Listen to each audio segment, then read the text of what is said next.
Всем привет! Меня зовут Нина Заславская. В этом выпуске я вам расскажу, какие техники нанесения пудровых бровей существуют. Итак, как мы знаем, самая основная техника нанесения — это, конечно же, техника маятник, когда мы берем машинку и представляем там большие напольные часы. Вот этот крепеж мы видим, как ходит у нас маятник от часов. То есть он легко входит в кожу, отпечатывает серединку и выходит. Ну, уже начала про кожу вам говорить, да? Точно так же мы применяем на коже. Мы легко входим в кожу, как будто бы подцепляем серединку, пугаемся и сразу убираем. То есть такой делаем полукруг. Не просто горизонтальные штрихи укладываем, а именно полукруг. Немножко машем так ручкой, чтобы как раз была легкость, пудровость и воздушность ваших бровок. Эту общую технику нанесения маятник можно разделить на две категории. Когда мы наносим пигмент с помощью сеточки, как раз сейчас продемонстрирую, каким образом это все происходит. Включаю машинку. Кстати, у меня машинка очень бюджетная, Dragon Hawk. Стоит она порядка 13-15 тысяч рублей. И беспроводной блок от компании Defender. Очень удобный, кстати, именно на растушевку я его использую, чтобы не путаться в проводах. Для растушевки, кстати, очень популярный вопрос, какой же вольтаж поставить для растушевки. На самом деле это зависит, во-первых, от скорости вашей работы. Чем быстрее вы водите по коже, тем выше вольтаж на машинке вашей будет. Если вы работаете медленно-медленно, то вольтаж, соответственно, будет меньше. То есть машинка должна успевать за вашей рукой, иначе у вас будут просто получаться смазанные точки. Если, например, вы поставите вольтаж на маленький, а будете работать быстро-быстро, ваша точка будет похожа больше на такую запятую, протяжную точку, и будет работа уже смазанная и неаккуратная, не будет вот этого воздуха, за которым все как раз и гонятся. Здесь у меня среднеходная машинка, поэтому я поставлю вольтаж на блоке, ну, где-то 4 вольта. Также у меня есть другие машинки, например, длинноходная машинка Cheyenne Solterra, как вы уже знаете из моих роликов, моя любимая машинка, и ей я тоже очень часто работаю, и как раз-таки делаю больше пудровые растушевки. Вот для пудры лучше подойдут длинноходные аппараты, потому что точки будут более выраженные, более четкие, и бровь будет прям воздушная. Если у вас короткоход, то короткоходом сделать чуть посложнее, потому что этот вид машинок больше предназначен для таких контурных работ, четких стрелочек, плотного помадного прокраса, либо же волосковой техники.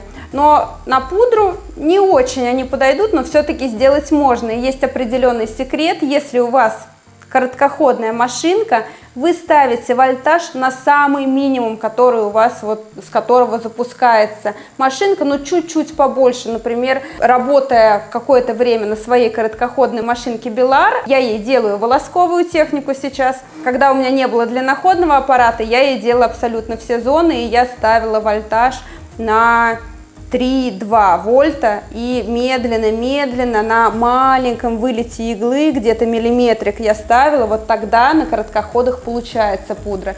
Если вы, не дай бог, поставите большой вольтаж, даже там 5-6, это уже много для короткохода, у вас будет бровь более такая теневая, не будут прослеживаться точки. Ну а мы вернемся к технике нанесения сеточкой. Я набираю пигмент. И сейчас как раз-таки покажу, каким образом мы ее наносим. Чтобы пигмент лежал более равномерно в коже, чтобы у вас не было никаких пятен на бровях, мы всегда перекрещиваем штрихи. Не работаем просто там, например, какими-то горизонтальными штрихами, как многие работают. Бровь получается более смазанная такая и невоздушная. Мы, например, вот, допустим, это нижняя часть бровки, мы наметили ее и начинаем растушевывать. Сначала мы растушевываем это все в одном направлении. После этого, когда мы проработали данную зону, мы прорабатываем ее уже в другом направлении, укладываем штришочки. Посмотрите, как они перекрещиваются и смешиваются между собой, абсолютно не прослеживается направление вашей работы. Вот и таким образом я перекрещиваю их.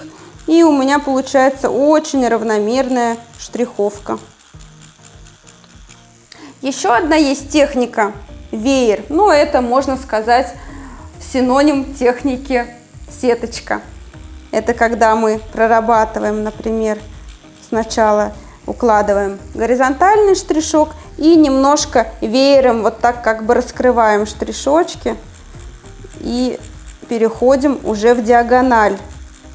Вот, то есть у нас такие горизонтальные и диагональные тоже перекрещиваются.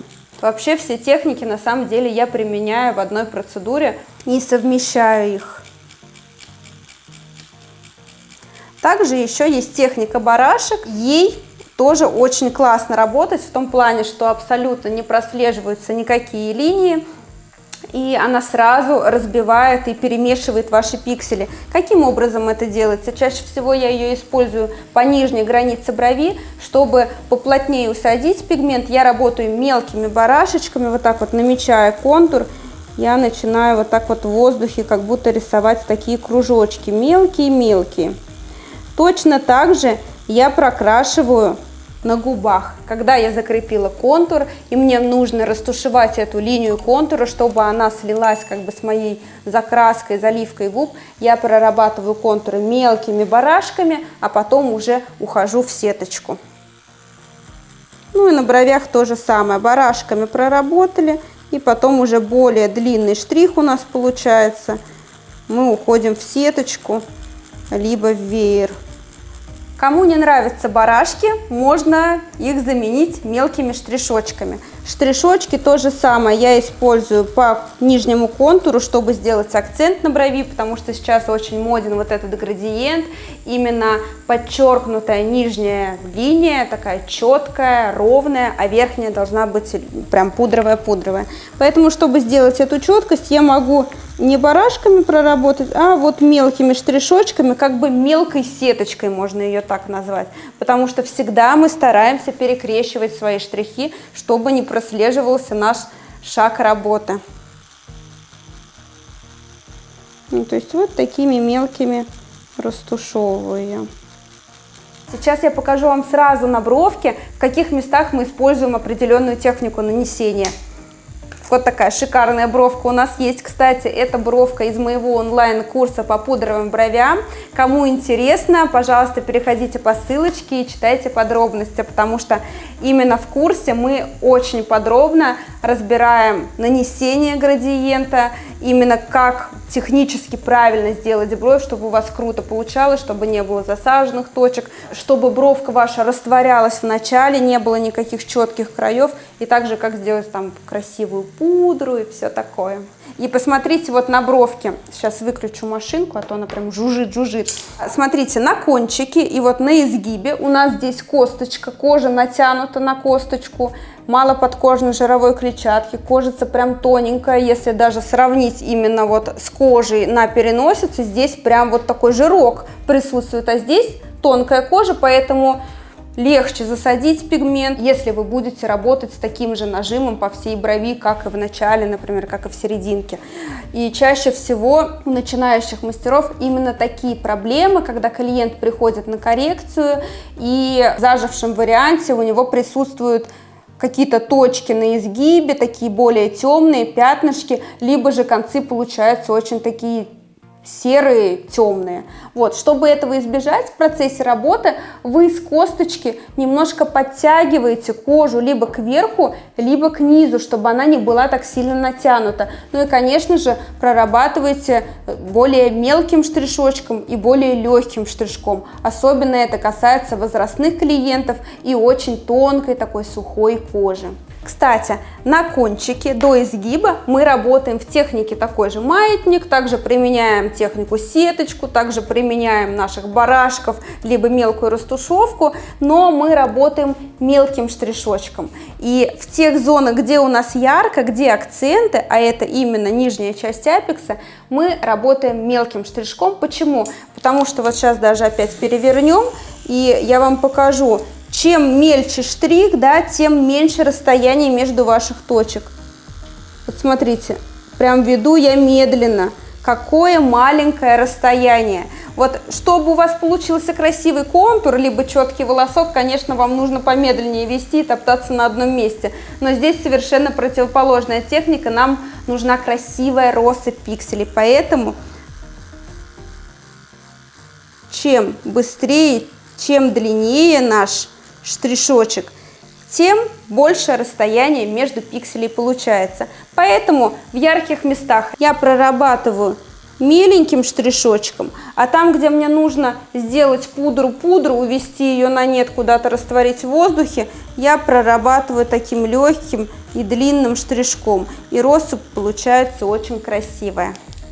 Ближе к переносице я также увеличиваю амплитуду своего штриха, потому что ближе к переносице у меня бровка становится прозрачнее, не такая яркая, и она также растворяется. Также еще один лайфхак от меня напоследок.